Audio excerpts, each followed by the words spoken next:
Well, we're back with another episode. We just finished the South and the Midwest, Garrett. Now we got to start off with the East with our bracket. We're gonna do like a two-part coverage with this. Put it on a playlist for you guys on YouTube.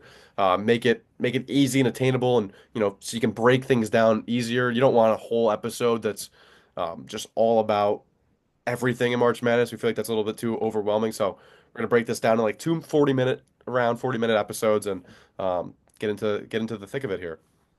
Yeah, that was our South and West last episode. Make sure to go check that out. We'll start in the East here and work our way down to the Midwest as well. So you wanna just get the bracket pulled up. There it is. And we'll start up top with Duke, who I think them and Florida are the two favorites right now to win it all. And I don't think American or Mount St. Mary's is gonna have a ton to say about that. I think Duke rolls.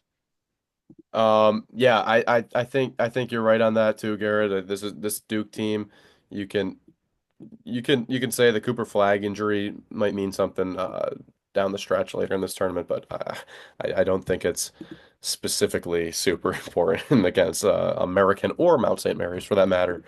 Yeah, and that's obviously the biggest question mark with Duke is, even that second round game could get interesting if Cooper Flag isn't good to go. Little I Jeremy Roach revenge game possibly.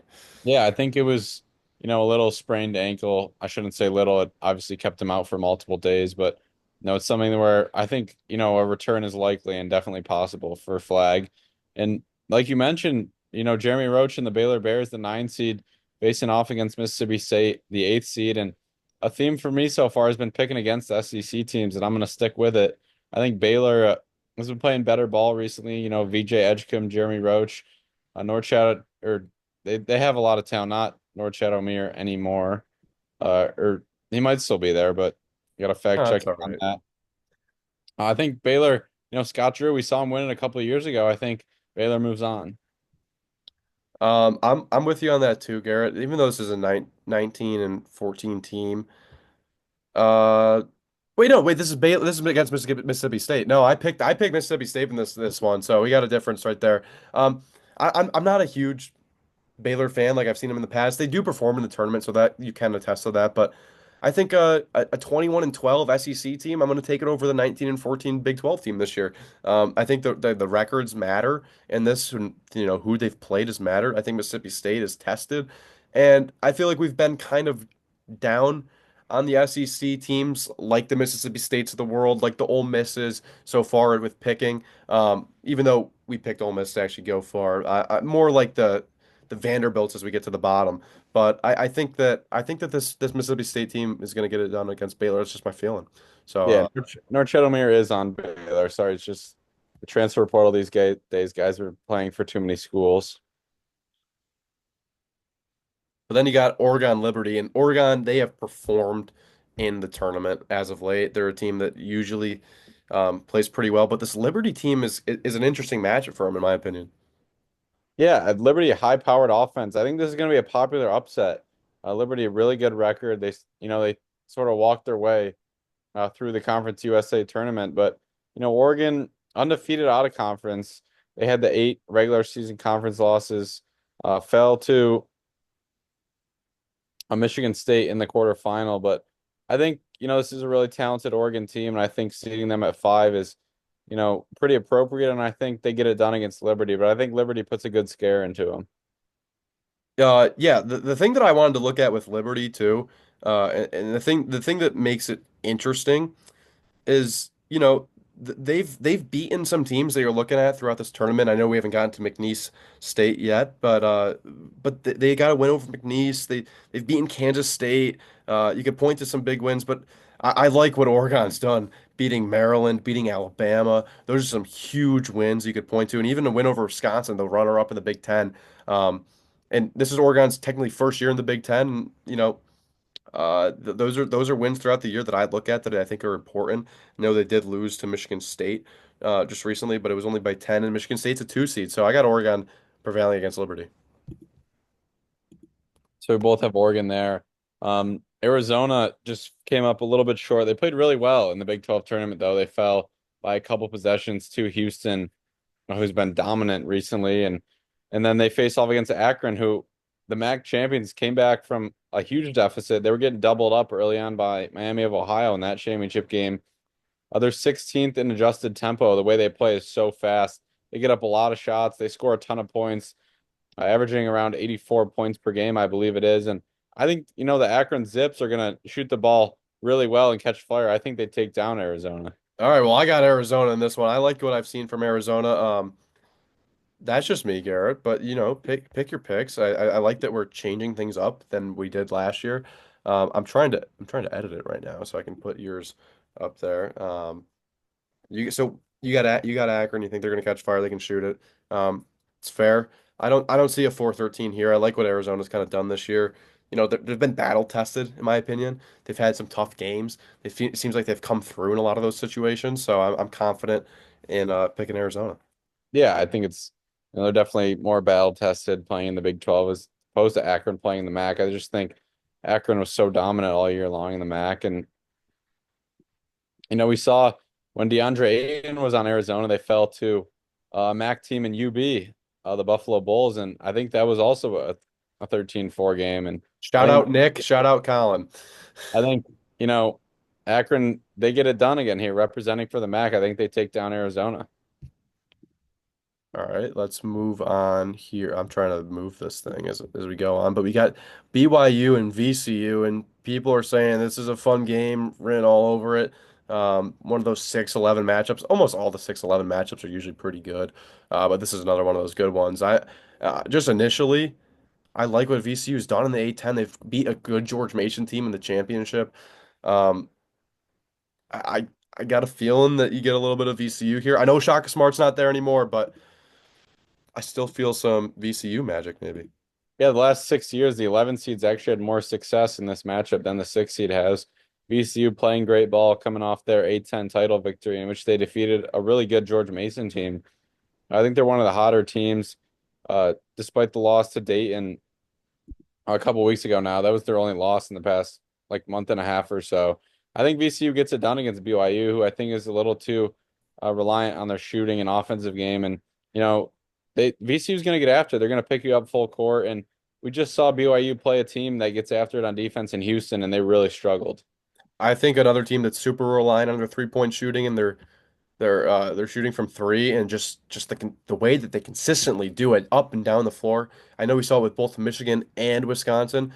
But Wisconsin was on the losing end of it in the Big Ten championship, and I think that that's something that doesn't really always work well for you. You can live and die by the three. You can catch fire, blow out teams, and go on a run or whatever. But you could also find yourself in a sticky situation. However, I don't think Wisconsin's going to find themselves in a sticky situation against Montana. But I'll also say this, Garrett, I don't know much about Montana at all. Like really. Montana, Montana coming out of the Big Sky. Haven't watched a ton of Big Sky basketball either this year. I would be more inclined to pick against Wisconsin if I was a little more confident in the team they're going up against. But that record doesn't, jump off the page for a mid-major team. I think Wisconsin, finds enough success, even if they don't shoot it well enough.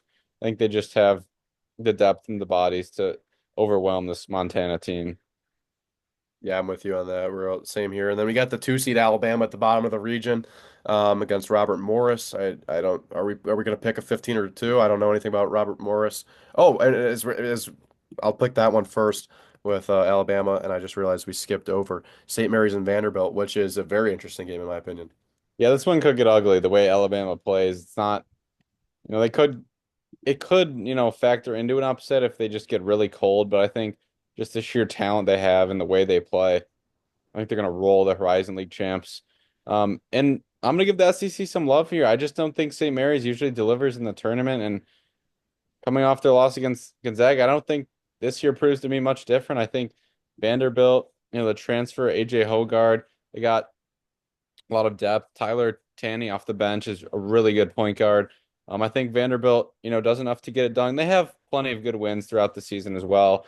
I know they came in, on that last four buys, last four in conversation, but I think that was just because, they didn't have as good of quality wins as some of these other SEC teams, but they have their fair share. And I think that experience is going to prove um, more worthy than St. Mary's, and I think they bounce St. Mary's here. Yeah, I think when you look at Vanderbilt, you got to look at the wins that they've had, like you mentioned, Garrett. They got notable. They beat Tennessee, the runner-up in the SEC. They beat Kentucky. That's a big win. They beaten Texas A&M. They've played these teams tight. They're another one of those teams that 20-12 record in the SEC. That's good. They're playing really really tough teams, more battle tested than St. Mary's. However, you do look at St. Mary's and they beat Gonzaga twice, and it's hard to beat a team a third time. And I think that's kind of what they fell victim to when they lost to Gonzaga in their tournament. Um, I don't want to sleep on the St. Mary's team, but I also really like what I've seen from Vanderbilt with just the wins that they've had. Another couple Big Ten wins that you know St. Mary's has had is over Nebraska and over USC. That's now a Big Ten team, which is ridiculous, but that's a different story and a different podcast for another day. But I'm with you on this. I think Vanderbilt can get it done here.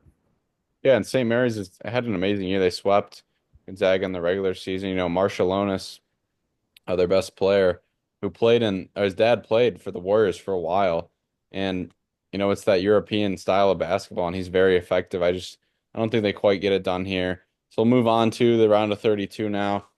Whether it's I picked Jeremy Roach, but whether it's Jeremy Roach and the Baylor Bears or Mississippi State, I think Duke's too much, and I think Cooper Flag will be back by this point. I'm with you on this one. No problems here. I got Mississippi State, but for the time being, I'm also going to think about that one more because I really do love that story of Jeremy Roach going up against Duke again. I think that'd be super fun to watch, but either way, I got Duke going to the Sweet 16 easily. Yeah, I got Oregon beating Akron. I think their defense, Dana Altman, game plans very well, and I think Akron sort of struggles to really get going on offense. And if that's not the case, I don't think they have the depth and the guys to compete with a Big Ten school like Oregon. I don't know why, Garrett, but I'm just feeling Arizona here. Because that'd be the matchup that I would have. I understand that Oregon, they've done well in the tournament, but to me, I'm feeling Zona. I've liked what they've done against good opponents. They've beaten Iowa State, they've beaten Baylor, they've beaten Texas Tech. They've lost twice to Houston, which is something that I point out. And they lost to Duke pretty handily when they played them, or that was really early on in the year. Um, I think the two wins over Texas Tech too are also really impressive, especially because it was late. They beat Texas Tech in the Big 12 tournament. And they lost to Houston by 8, and Houston's one of the one seeds we haven't gotten to yet. I got Arizona moving on, so this is gonna shake things up on the screen a little bit here since you got Oregon versus Duke, and I got Arizona. Yeah, so a couple different things there. Certainly, think that can be said game and pretty much any round of this tournament is, these are our best guesses and our predictions, but it's We March have a Madness. one we have a 1 in 9.2 quintillion chance of getting this right for you guys. So if we do have the perfect bracket and everybody says, well, let's make a CR Sports podcast bracket, right?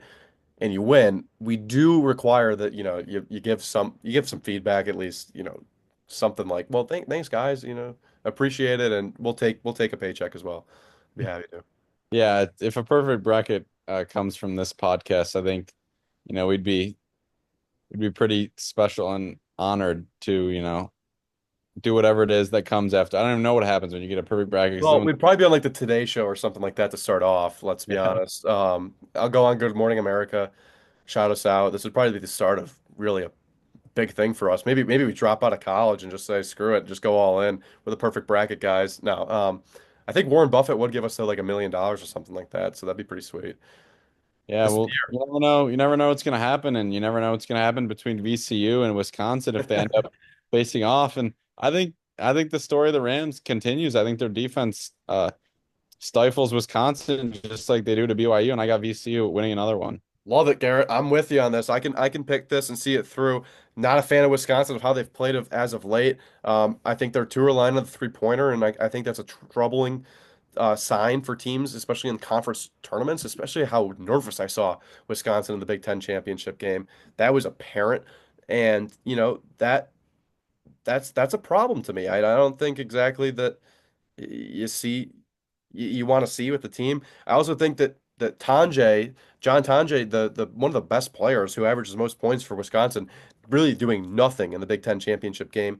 That could be also a testament to Michigan's defense, but I think it's also a problem of signs to come. They were super reliant on him, and he didn't have it, he didn't bring it, and it was a concerning loss for him. Now you can look at Wisconsin though and say, well, they can score it with the best of them when they're scoring. This is a high-powered, high-octane, as Clark Kellogg likes to say, offense, and they can really start rolling. They'll put numbers up, and they have really good wins. You can look at the beating Arizona in the beginning of the year. They've beaten Purdue, Illinois. They lost to Michigan State, and then they beat Michigan State just recently. Um, that's something that's definitely notable. But you got to go with your gut, and VCU's hot. And I know Wisconsin's the runner-up in the Big Ten, but I'm with you, Garrett. I could see VCU pulling this out.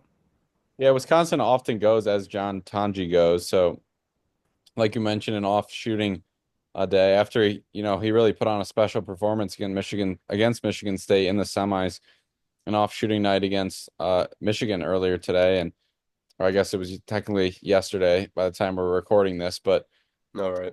I think VCU gets it done. They're 30th in the net ranking, so they're certainly rated well in pretty much all the metrics.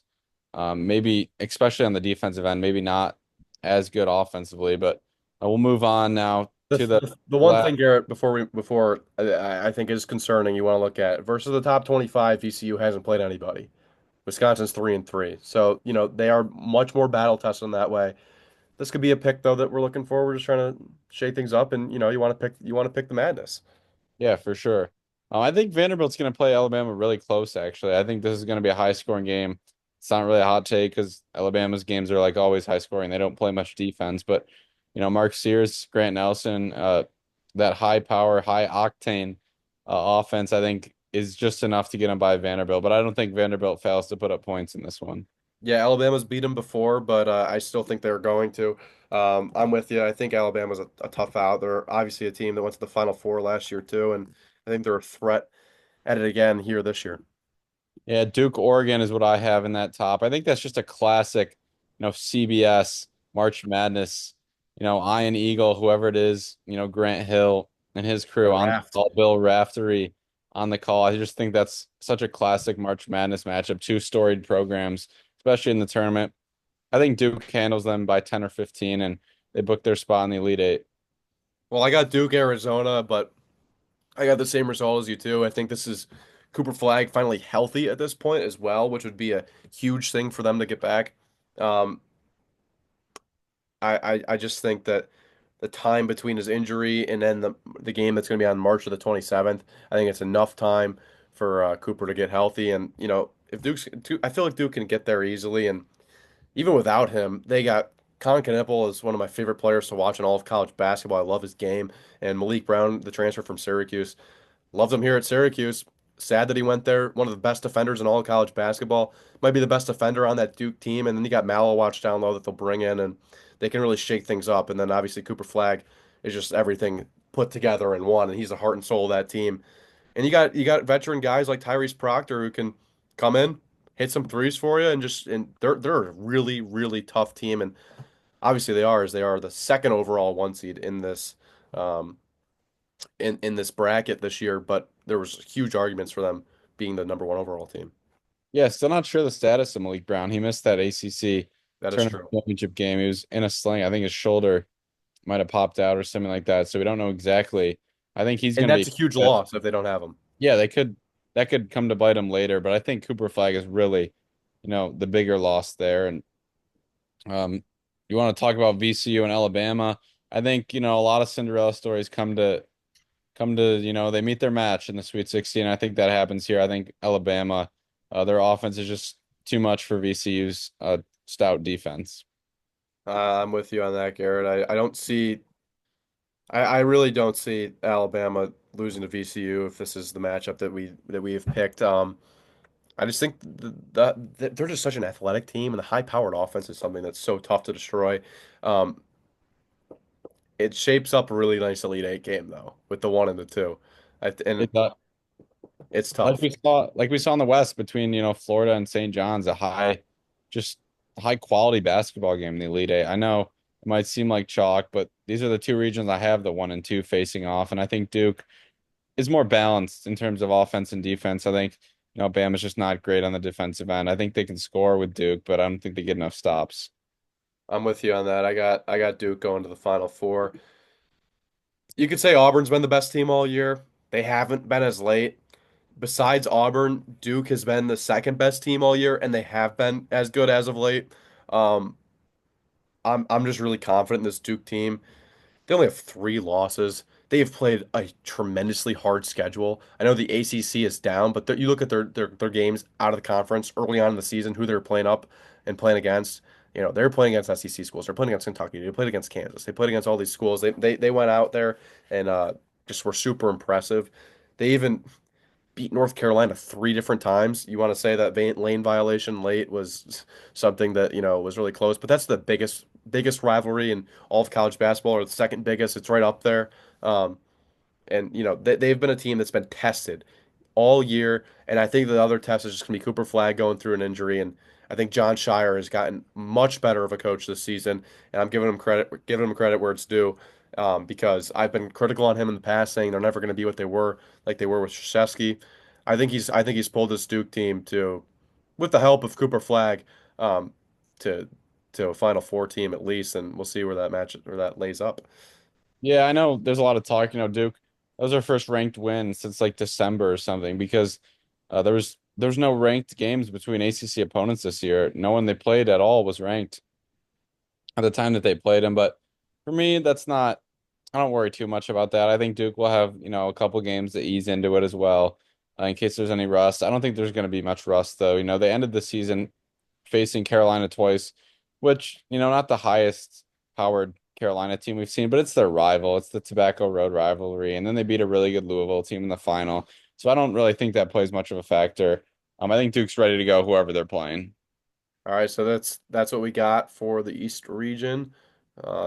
Even though the East region is going to be played in games like played in places like Seattle, I don't understand that, but that's I guess it doesn't really matter with the regional stuff anymore. I guess that's my like pet peeve of the tournament so far. That and North Carolina being in, but we'll go down to the Midwest where we got Houston as the one seed. Yeah, Houston playing Southern Illinois University at Edwardsville, their first time ever making the tournament. Very impressive for them. And, I'm glad to see that they avoided, the first floor. They get to be in the field of 64. Houston's not really a team that I think gets upset too often in this tournament. And so I'm going to pick the Houston Cougars to just suffocate this team and win pretty easily. You say that, Garrett, but they've been a three seed or excuse me, a one seed for the past three straight years, which is crazy. That's an accomplishment in all its own, and you got to give credit to Sampson, the head coach there, Kelvin Sampson.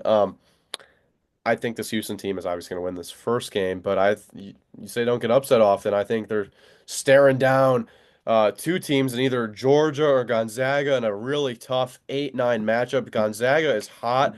Georgia has wins over teams like Florida, who me and you think may be the best team in this tournament. Um, and I think they've also beaten Tennessee for that matter. I'm going to double check on that real quick, but this is going to be a matchup that everybody's got their eyes on. 8-9, I think it's probably one of, if not the best 8-9 matchups. I know you could talk about Louisville and Creighton as well, but you look at what Georgia has done this year. Wins over Kentucky and Florida. Did not beat Tennessee. That was the one thing, but they did beat Florida, and that's just such an impressive win to me. So I think it makes Georgia tough. But at the same time, they've lost to a lot of these top SEC schools, and they've gotten blown out at times. It's like they're either going to win or they're going to get blown out, and that's I feel like a tough thing to pull together in the tournament. But you look at Gonzaga, they lost to Kentucky by one, played them close, lost to Connecticut by six. That's obviously Dan Hurley, and then lost to St. Mary's twice in the regular season, the West Coast Conference tournament. They beat them. This Gonzaga team is dangerous as well. Yeah, Gonzaga ranked ninth in the net right now. I think, their numbers certainly point to them having a much better season. And I know you don't get that same respect being the West Coast Conference. I thought they got snubbed out of a 7 seed for sure, though, especially ending that season, the the tournament, winning the West Coast Conference tournament over St. Mary's. I think that was a really impressive win for a St. Mary's team that was playing some really good basketball. Georgia certainly has the firepower and a potential to beat Gonzaga, led by Asa Newell. But Oklahoma bounced them in the first round of the SEC tournament. I think Gonzaga does the same here this time in the NCAA tournament. And yeah, I think that sets up a really interesting and really fun 1-8 matchup for the next round. But we'll go down below. Clemson versus McNeese. Clemson they're a team that didn't, that's how much are we going to emphasize on how you perform in your conference tournament? That's the question, Garrett, right? Because Clemson, they're one of those teams that you could look at and say, well, I'm not exactly sure with how I feel based on how they did in ACC tournament. But this McNeese team, I want to pick them so bad because they got Quadir Copeland, a Syracuse transfer. McNeese is this very similar team from last year, except they got more experience. They play stifling defense. They play with a fast pace. They like to go. Um, and their defense is just so good and they're athletic.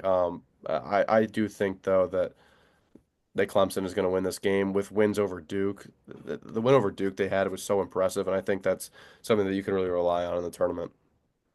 Yeah, this is, I think another really popular upset pick. I think 12-5 people like to, give the nod to the 12 seed when they're looking for an upset here. But I like Clemson.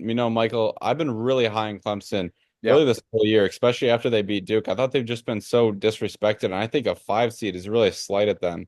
I was thinking a 4 seed, maybe even a 3 seed with the season they've had, beating teams like Kentucky and Duke.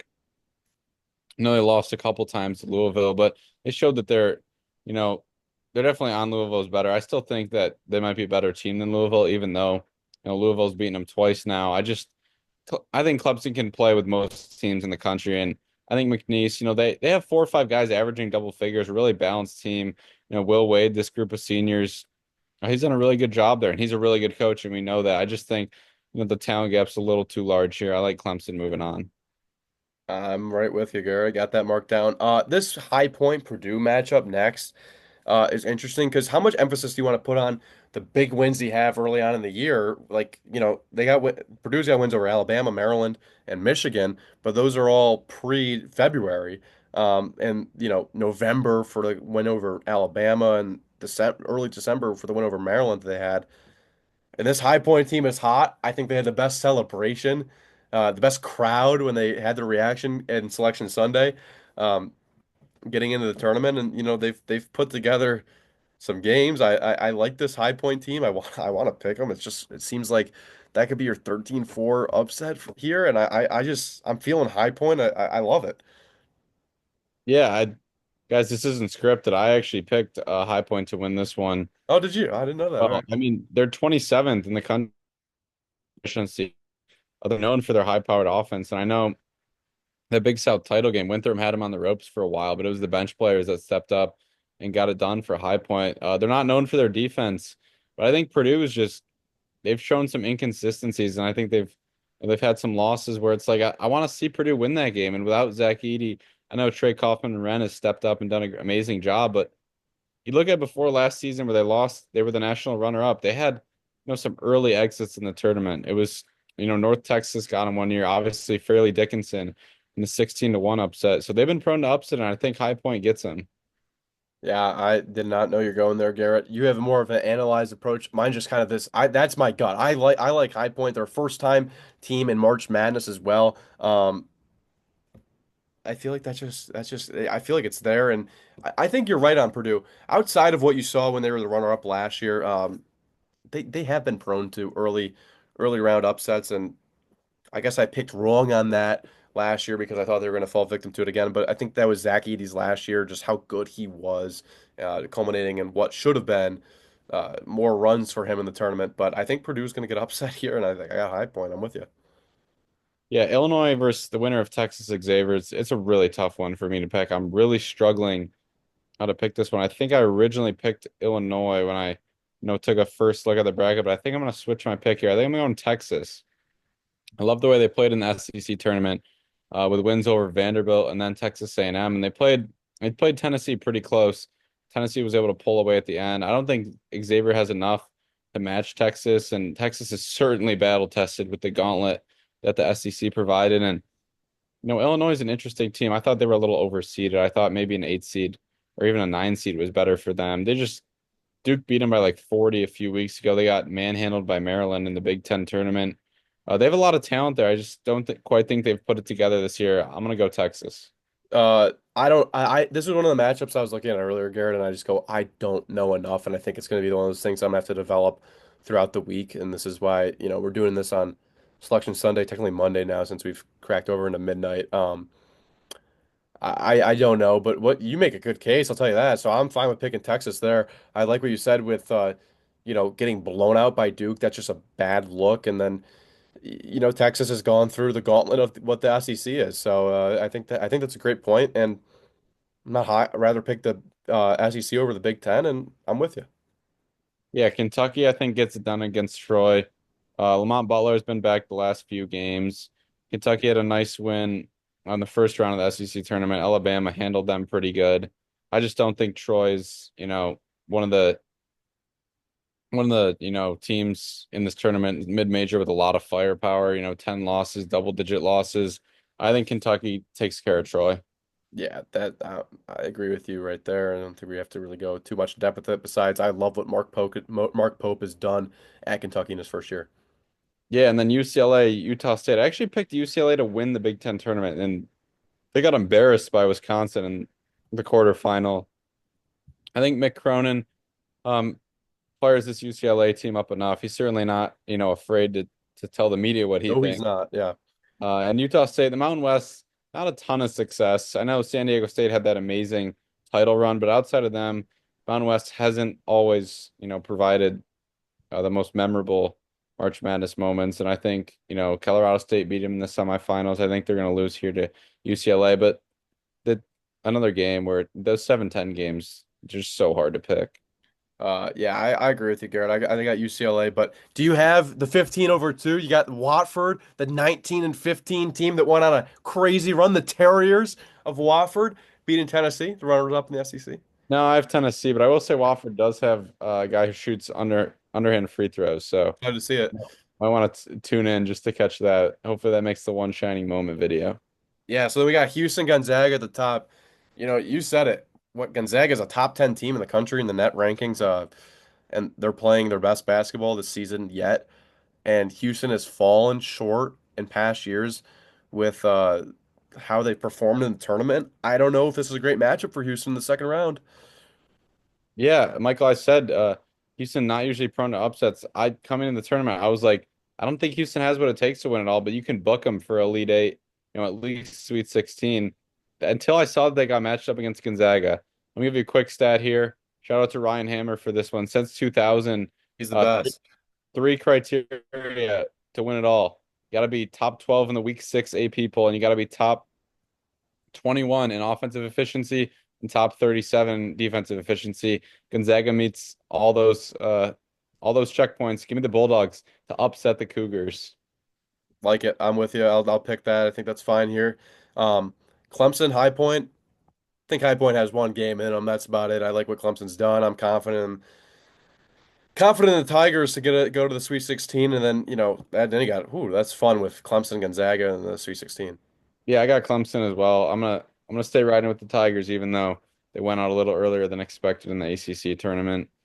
Texas, Kentucky, an SEC matchup with Texas moving over there. I like Kentucky here though. I like Otega Owe to really get going, and I think Mark Pope has a pretty successful March Madness showing in his first season at Kentucky. Yeah, I've been a fan of what Mark Pope has done all year. I think that'll continue against Texas. I do not know, and I would like to look this up, what Kentucky and Texas looked like in the regular season and how many times they played. But because they always say it's so hard to beat a team three times. It happens a lot, but it's also that's like the cardinal rule. It feels like when picking teams. But I'm with you there. I'll pick Kentucky over Texas. Um, if it even is Texas, that we got them beating Xavier too in the first four. And then UCLA, Tennessee. I think Tennessee ran into the best team in the country against Florida in the SEC championship game, and they still look good and they tried to fight their way back into that. Florida was just too good in that game. I like what Tennessee how Tennessee is playing right now. To go to the SEC championship game, I think is such a accomplishment on its own, and maybe that would be some teams like in the ACC's in the ACC, like that's their championship of the year to win a couple games in the SEC tournament. They're such a power conference. I like what I've seen from Tennessee. I think they should be a two seed, and I got them moving on to face off against another SEC school in Kentucky. Yeah, I don't love watching Tennessee play their brand of basketball, but I mean, they get it done, and you rarely see them go out with Rick Barnes early in March. So give me Tennessee as well. Gonzaga Clemson, man, that's going to be an interesting game. And as much as I want to pick the Tigers in this one, I think Mark Few and Gonzaga are just going to be playing their best ball when it matters most. So give me Gonzaga on that one, and give me Tennessee to lean on their defense again and move past Kentucky. All right, you go the Bulldogs. I'll go the Tigers. I think what Gonzaga did against Duke is something that or Gonzaga did. What Clemson did against Duke was something that was really impressive. I don't know too much about Gonzaga to be honest with you, Garrett. And it just I feel like it's a safer pick to pick Clemson here. Man, but that's a tough one. I feel like this is gonna be one of those my picks that's gonna completely change throughout this week as I think more about it. But in the matchup down there, I got Tennessee and Kentucky. I got Tennessee winning. Who did you have? I don't remember. I got Tennessee as well. Yeah, all right, I'm with you. And I'm picking Tennessee to the Final Four as well. I think they're just able to lean on their defense so much, and a guy like Chaz Lanier is gonna make enough shots. And Zakai Ziegler, for as long as he's been at Tennessee, feels like he's been there forever. But having an experienced guard, we say it all the time. It's so important in March.